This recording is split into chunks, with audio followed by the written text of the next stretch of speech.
Mycorrhiza itu adalah salah satu mikroba yang bisa menjadikan tanaman itu tahan terhadap kondisi kering, jadi tetap tumbuh subur normal walaupun kondisi tanahnya kering.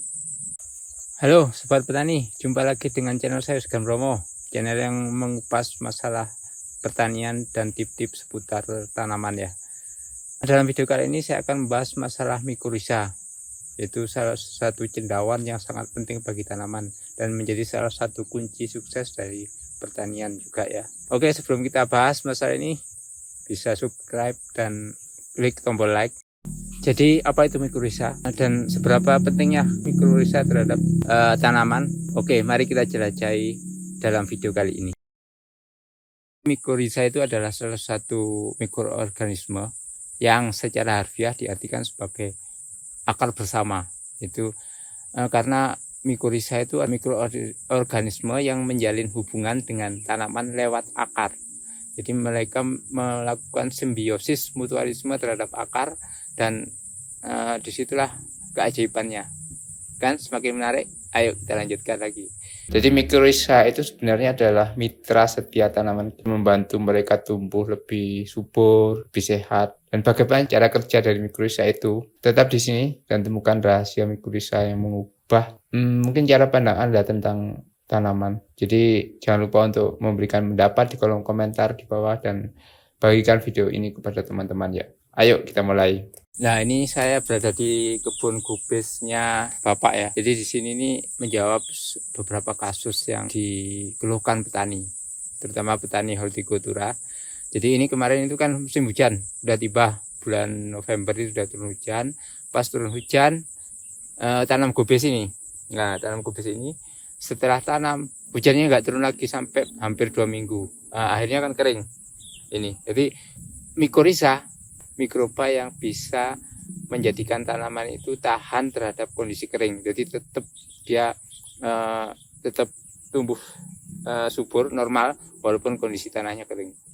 Lalu istilah mycorrhiza itu berasal dari Yunani kuno ya, yang berarti mikes, yang dari kata mikes yang berarti jamur dan rhiza yang berarti akar tanaman. Jadi mungkin yang kalau diartikan ya jamur yang bersimbiosis dengan akar tanaman seperti itu. Baik sobat tani, kita mulai dari definisi dari mycorrhiza itu sendiri.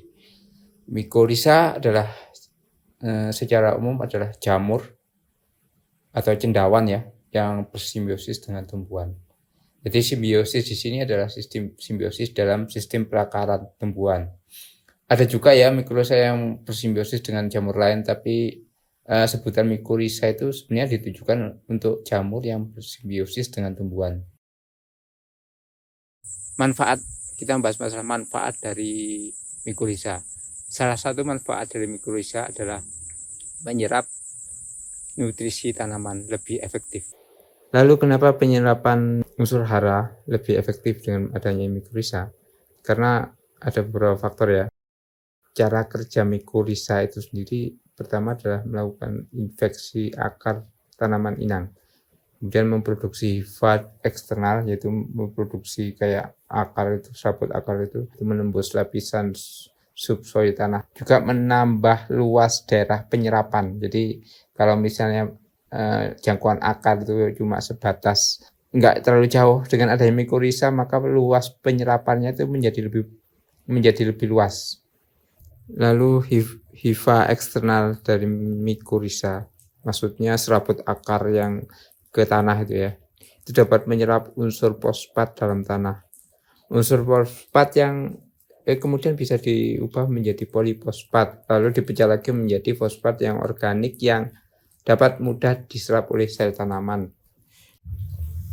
Dan hebatnya lagi, mycorrhiza ini dapat meningkatkan laju penyerapan unsur hara oleh akar hingga 4 kali lipat, yaitu. Lalu luas penyerapan akar juga bertambah sampai 10 bahkan 80 kali lipat. Loh, kan secara keseluruhan manfaat dari mycorrhiza itu adalah untuk meningkatkan pertumbuhan akar dan tanaman.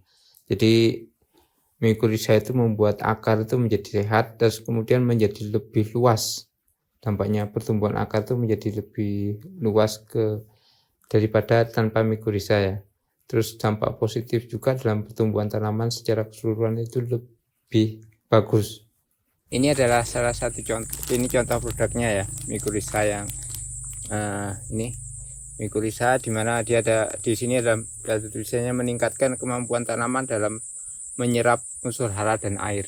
Jadi di sini juga kemampuannya dalam utamanya ya, kemampuannya dalam menyerap unsur hara sama membantu tanaman untuk menyediakan air di dalam tanah itu. Sedangkan manfaat dari mikorrhiza itu bagi tanaman, terutama bagi tanaman pertanian, itu antara lain adalah untuk meningkatkan hafalan tanaman terhadap berbagai macam penyakit, berbagai macam patogen tanaman itu bisa dikurangi dengan adanya mikorrhiza ini. Terus kemudian meningkatkan dari tingkat pertumbuhan tanaman lebih cepat tumbuh dengan baik. Terus kemudian unsur hara tanaman itu juga bisa meningkat kesediaannya di tanah dengan adanya mikorrhiza ini. Terus kemudian yang penting ini, meningkatkan ketahanan tanaman terhadap kekeringan. Jadi yang kita bahas di sini nih, di lokasi ini adalah salah satu, dengan adanya aplikasi mikorrhiza ke tanah maka akan mengurangi kekeringan. Mikorrhiza secara umum dibagi menjadi dua, yaitu yang pertama adalah endomycorrhiza, yang kedua adalah extomycorrhiza. Itu maksudnya apa?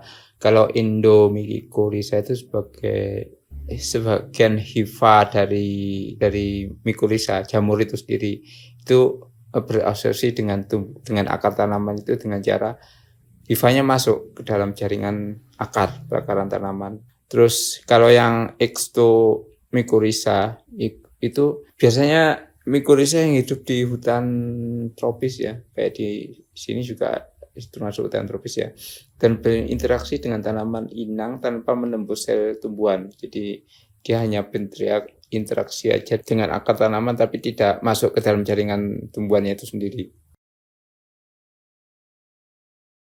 Pertumbuhan mikorrhiza itu dipengaruhi oleh faktor apa saja?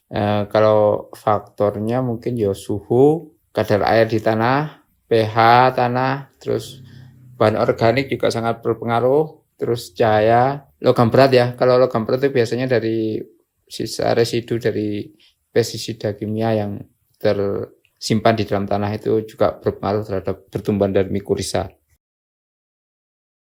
Studi kasus tentang mikorrhiza yang sudah kami lakukan itu dilihat dari video kami sebelumnya ya, tentang cara menyuburkan tanaman gobes.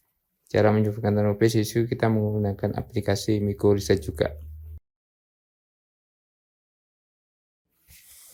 Kemudian tip cara penggunaan mikorrhiza di lahan ya, dalam aplikasi di lahan, yaitu bisa menggunakan disemprotkan ke perakaran atau pas waktu awal tanam itu di pupuk kandang itu langsung disemprotkan atau dicampurkan dengan bentuk butiran ke lubang tanam, atau juga bisa menggunakan disemprotkan dengan air, atau juga bisa dicampurkan dengan bahan organik lain pas waktu aplikasi penyemprotan. Untuk dosis penggunaan mikorrhiza itu dalam 1 hektar itu menggunakan sekitar 10 kilo. Jadi kalau 0,1 hektar 1 kilo ya. Baiklah, sampai di sini dulu ya video kali ini pemirsa. Dan saya ingatkan lagi bahwa jamur mikorrhiza ini itu membantu dalam proses penyerapan air dan unsur hara dalam tanah itu ya. Karena secara alami mikorrhiza itu sudah ada dalam tanah. Secara alami ada di dalam perakaran tanaman, tapi karena faktor dari sudah maju ya, pertanian sudah modern dengan menggunakan pestisida kimia yang banyak, dan akhirnya menyebabkan kualitas tanah menurun, sehingga kemampuan dia untuk menjaga tanah dari unsur hara dan air itu semakin lemah ya, sehingga dibutuhkan sekarang ini untuk penambahan jamur mikorrhiza dengan ditambahkan ke tanaman, aplikasi ke tanaman agar mengembalikan kesuburan dari tanah juga. Demikian, jumpa di video berikutnya.